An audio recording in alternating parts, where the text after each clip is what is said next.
जिस प्रकार से डॉलर मजबूत होता जा रहा, रुपया कमजोर होता जा रहा, विश्व व्यापार में भारत टिक नहीं पाए। हमारे व्यापारी जो माल बाहर भेजते हैं, हमारे व्यापारी जो माल बाहर चलाते हैं, इस बोझ को सह नहीं पाएंगे। इवन भारत सरकार जो चीजें लाती है, भेजती है, उसको सहना मुश्किल है। ये जो अभी आपने सुना, ये वीडियो क्लिप थी भारत के प्रधानमंत्री नरेंद्र मोदी की, और ये स्पीच थी 2012 की, जब उन्हें ऐसा लग रहा था कि भारत में अगर डॉलर मजबूत होता चला जाएगा, रुपया गिरता चला जाएगा, तो भारत के बिजनेसमैन, भारत की गवर्नमेंट और भारत की अर्थव्यवस्था धराशायी हो जाएगी, और जब तक रुपया मजबूत ना हो देश की अर्थव्यवस्था नहीं सुधर सकती।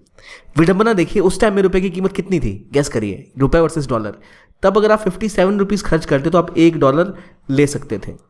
फिर 2014 में सरकार बनी प्राइम मिनिस्टर मोदी की, और अभी 2023 में गैस करिए रुपये की कीमत कितनी है पर डॉलर। एक रिकॉर्ड स्तर पे रुपया और नीचे आ गया, और आज जो रेट है वो है 83.50।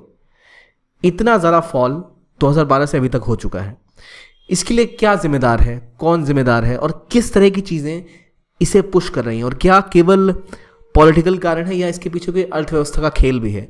आइए इस वीडियो में समझते हैं कि रुपया जब गिरता है तो अर्थव्यवस्था पे क्या प्रभाव पड़ता है, लेकिन सबसे इंपॉर्टेंटली आपके ऊपर उसका क्या प्रभाव पड़ता है। और प्राइम मिनिस्टर की वो स्पीच जब वो अपोजिशन में तब कुछ और थी, और आज वो कुछ और कहेंगे। ऐसा क्यों होगा, ये सब डिस्कस करते हैं इस वीडियो में। वेलकम टू ज्ञान कोश। अब पहली बात की मुद्दा क्या है। मुद्दा यह है कि रुपया आज 83 रुपये 50 पैसे पर डॉलर पहुंच चुका है। यानी $1 अगर आपको बाजार में खरीदना है तो आपको इतने रुपए पे करने पड़ेंगे। इसके ऊपर से कमीशन अलग लगेगा बैंक का, लेकिन 83.50 रुपीज़ खर्च करके आप $1 ले सकते हैं। तो ये ज़रूरत क्यों है आपको, हमें क्या ज़रूरत कि हम डॉलर लें, और क्यों हम रुपए खर्च करें, क्यों डॉलर के बराबर रुपया नहीं है। देखिए, ये जो चीज़ है, ये जो रुपए में आज के दिन में आग लगी पड़ी है। जब याद है मुझे पैसा 64 रुपये 66 रुपये पहुंचा था, तब बहुत तबाही मची थी, रुपया इतना गिर चुका है। आज ये 85 रुपीज़ तक पहुंच चुका है, जो एक बहुत बड़ी गिरावट है। इस गिरावट का असर आपके ऊपर कैसे होता है, और क्या पूरा ये एक्सचेंज रेट है। देखिए, दुनिया में जब आपको कोई सामान खरीदना है, किसी भी दुकान में आप जाइए, आप उसे रुपया देंगे और वो आपका सामान दे देगा, चाहे वो बिस्किट हो, टॉफ़ी हो, जूते हो, चप्पलें हो, कुछ भी हो, कारें ही क्यों ना हो। लेकिन अगर आप इंटरनेशनल मार्केट में जाएं तो वहाँ बहुत सी करेंसी हैं। आप यूरोप में गए तो वहाँ यूरो है, जापान में येन है, यूके में पाउंड है, अमेरिका में डॉलर है, इंडिया में रुपया है। अब अगर किसी इंडियन व्यक्ति को खरीदने हैं पैसे, सामान, कुछ जो जापान में है, कुछ जर्मनी में है, तो वो उन्हें कौन सा पैसा पे करेंगे, इंडियन रुपीज़ में तो सामान लेंगे नहीं वो। तो उन्हें एक ऐसी करेंसी चाहिए। मान लो जापान में आपको जाकर एक कार खरीदनी है, अब जापानीज़ करेंसी आप उनको दे नहीं सकते, आपके पास है नहीं, आपके पास इंडियन रुपी है। आप उनको इंडियन रुपी में अगर पेमेंट करेंगे तो उनको फ़ायदा नहीं है, फिर उसको कन्वर्ट कराना पड़ेगा। क्योंकि उनको जब जापान की कार कंपनी, मान लो वो टायर और बाकी सामान बाहर से खरीदती है, अमेरिका से या किसी और देश से, तो वो उस देश को उस करेंसी में पैसे देगी, आपसे किसी और करेंसी में पैसे लेगी, तो बहुत गड़बड़ हो जाएगी। इसका सीधा सटीक उपाय है कि वो कहेंगे आपको, भाई हमें डॉलर में पैसे दे दो, हम उसी डॉलर से अमेरिका की कंपनी से सामान खरीद लेंगे। क्योंकि डॉलर एक यूनिवर्सल करेंसी बन चुकी है, ग्लोबल मार्केट है। वर्ल्ड वॉर 2 के बाद असल में क्या हुआ था, पहले डॉलर को वर्ल्ड की एक तरह की रिजर्व करेंसी के रूप में देखा जाता था। और दुनिया की मेजर जो इकोनॉमीज़ हैं, जो भी अर्थव्यवस्था है, उसमें अगर आप देखा जाए तो डॉलर को एक अच्छा मानक माना जाता है कि अगर आप डॉलर दें तो कोई भी कंट्री आपको ईजिली सामान बेच देगी, सामान दे देगी। और इंटरनेशनली कोई भी इंपोर्ट एक्सपोर्ट होता है तो आमतौर पे एक स्टैंडर्ड है कि वो US डॉलर में ही होता है। अगर आपको बाहर से कुछ सामान लेना है तो आपको डॉलर में ही पैसे देने पड़ेंगे ऑन अ बल्क लेवल। यानी गवर्नमेंट मान लो तेल खरीद रही है तो वो कंपनी डॉलर में पैसे लेगी। अगर आप सप्लाई ले रहे हैं कहीं से, जर्मनी से कार के टायर का, या ऑस्ट्रेलिया से आप 1000 किलो मांस खरीद रहे हैं, तो उस तरह के ऑर्डर्स में आपको डॉलर्स में ही पैसे देने पड़ते हैं। क्योंकि वहाँ तो इंडियन रुपी का वो करेंगे क्या, अगर वो आपसे इंडियन रुपी में पैसे लेंगे तो वो रुपया चलेगा कहाँ, वो रुपया तो सिर्फ भारत में चलेगा, तो फंस गए।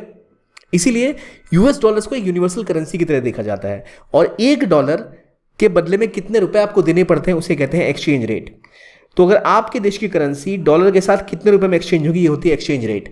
ये निर्भर किस चीज़ पे करता है कि भाई हमारी डॉलर की रुपये इतना गिर रही है, क्यों रुपये इतना कमज़ोर हो रहा है। तो देखिए, जो भी करेंसी होती है, चाहे वो रुपया हो, चाहे वो डॉलर हो, चाहे वो येन हो, चाहे वो आपका पाउंड ही क्यों ना हो, तो इन सब की जो प्राइस है वो डिपेंड करती है इनकी डिमांड के ऊपर, कि इंटरनेशनली कितनी डिमांड है इस करेंसी की। और किसी करेंसी की डिमांड कब होगी भाई, मान लो आज की डेट में दुनिया में सर्वाधिक जो सामान है वो इंडिया का बिके, सर्वाधिक जो अच्छी रॉ मटेरियल है या मशीन है वो इंडिया से जाए, तो हर देश को इंडिया से ही सामान खरीदना है ज़्यादा से ज़्यादा। तो इंडिया में तो रुपया चलता है ना भाई, इंडिया का रुपया, तो फिर इंडिया, उनको अगर किसी को इंडिया से ही सामान खरीदना है तो वो डॉलर के बदले रुपये में डील करेगा। ठीक है, आप उसको रुपए दोगे तो वो कहेगा अच्छा इंडिया से सामान खरीदना ही है, दोबारा रुपये हमारा काम आ जाएगा। तो इसलिए जब आपके देश के चीज़ों की डिमांड बढ़ती है, गुड्स एंड सर्विसेज की डिमांड बढ़ती है, आपका देश ग्लोबल नॉर्म्स में आगे जाता है, तो आपके देश की करेंसी की डिमांड बढ़ जाती है। लेकिन अगर डॉलर के मुकाबले इंडिया का रुपया कमज़ोर है, इसका मतलब भारत के सामान की उतनी डिमांड भी नहीं है और भारत पे इन्वेस्टर्स को उतना भरोसा भी नहीं है कि मान लो अगर दुनिया में कहीं जंग छिड़ गई, रशिया यूक्रेन में जंग हो गई, अब भारत को ऑयल लेना है तो ऑयल किससे लेगा? किससे लेगा भाई? सऊदी अरब से लेगा। अभी तो रशिया से भी ले रहे हैं हम ऑयल। तो वो ऑयल जो हम खरीदते हैं उसके लिए भी हमें डॉलर देने पड़ते हैं। मान लो अभी यूक्रेन रशिया में जंग हो गई, सबको पता है कि रशिया का मार्केट बंद हो जाएगा, तो जिन लोगों के पास भी रशियन करेंसी होगी वो जल्दी से डॉलर लेना चाहेंगे, ताकि वो, क्योंकि जो रशियन करेंसी है वो अब यूरोप में नहीं बेच सकते या अमेरिका कई जगह सैंक्शन लगा देगा। अगर उनके पास यूएस डॉलर्स हुए तो उनको बहुत फायदा होगा उस चीज़ का। तो हर देश जल्दी से जल्दी डॉलर्स चाहता है और इसीलिए डॉलर की डिमांड बढ़ जाती है जब भी कोई कॉन्फ्लिक्ट होता है, क्योंकि डॉलर तो पूरी दुनिया में चलता है। आपको हथियार खरीदना है, बॉम्ब खरीदना है, स्मगलिंग करनी है, हर चीज़ में यूएस डॉलर काम आता है।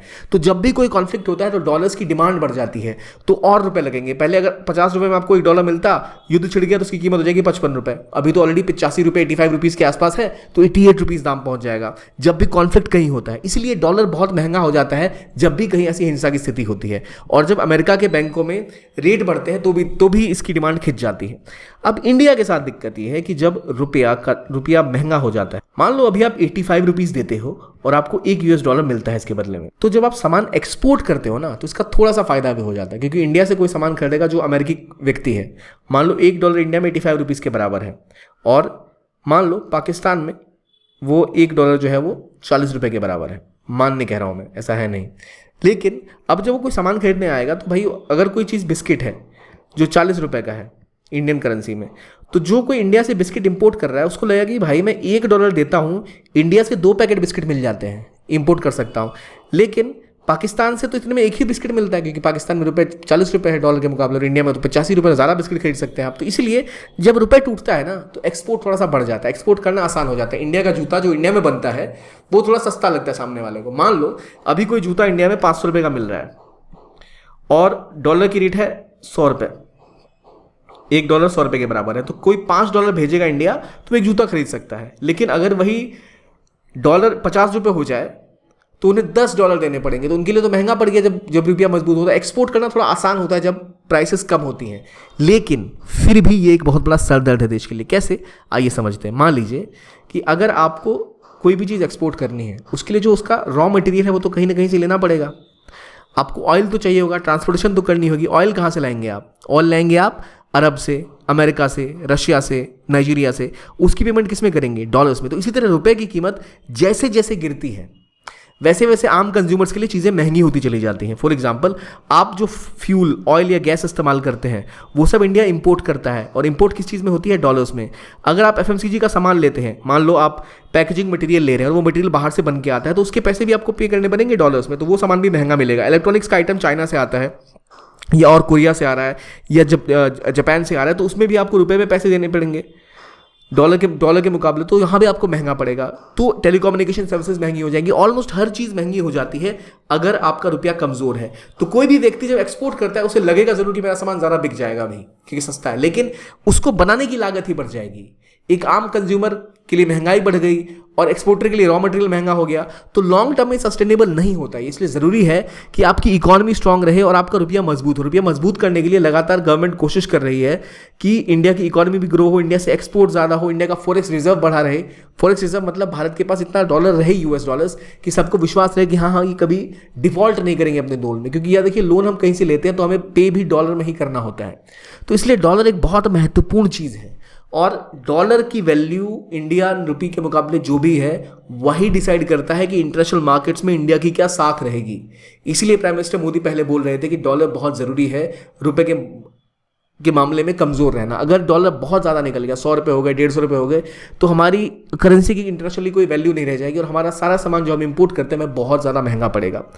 हालांकि अगर हम अपनी पॉलिसीज़ को इस तरह से बनाएं कि हमारा प्रोडक्शन मोस्टली इंटरनल कंजम्पशन पे ही डिपेंडेंट हो, तो हमें उतना नुकसान नहीं पहुंचेगा।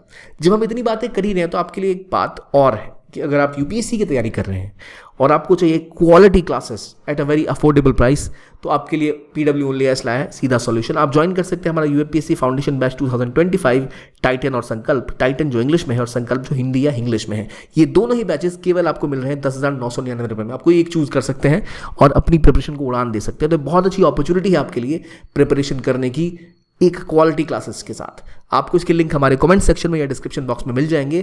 Please go head and look what you get out of this, जो एक बहुत अच्छा प्रपोजिशन आपके लिए है। तो हम दोबारा आते हैं हमारे टॉपिक के ऊपर कि भाई क्या थी कहानी ये एक्सचेंज रेट वाली, और क्यों आपको चाहिए होता है डॉलर, रुपए क्यों जब रुपये का दाम गिरता है ज़मीन की तरफ तो कैसे सब कुछ महंगा होता चला जाता है। चाहे वो आपका पेट्रोल हो, ऑयल हो, पैकेजिंग मटेरियल हो, जो भी चीज़ें इंडिया इंपोर्ट करता है वो महंगी होती चली जाती है। तो आम व्यक्ति के लिए इसको झेलना काफ़ी मुश्किल हो जाता है। और इसका सोल्यूशन क्या है? एक strong economy, export oriented economy, एक ऐसी इकोनॉमी जो इंटरनल कंजम्पशन भी बहुत करती है, जहाँ पर लोगों की पे भी हाई है और इन्फ्लेशन कंट्रोल में है, और जहाँ कंपनियां आके निवेश करना चाहती हैं, जहाँ आपके रुपए की डिमांड, जहाँ आपके प्रोडक्ट्स की डिमांड है, आपके करेंसी की डिमांड ग्लोबली बढ़े। India as a stable economy दिखाई देगी। भारत ये तो ऊपर ही ऊपर जाती रहेगी कंट्री, पॉलिटिकल स्टेबलाइजेशन है, इकोनॉमिक परफॉर्मेंस बेटर है, तो हमेशा आपके देश के करेंसी और आपके देश की चीज़ों की डिमांड दुनिया में बनी रहेगी।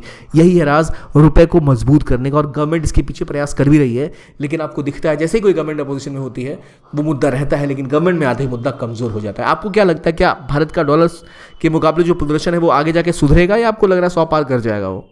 जरूर जवाब दीजिए कमेंट बॉक्स में। Thank you very much and keep on watching ज्ञान कोश।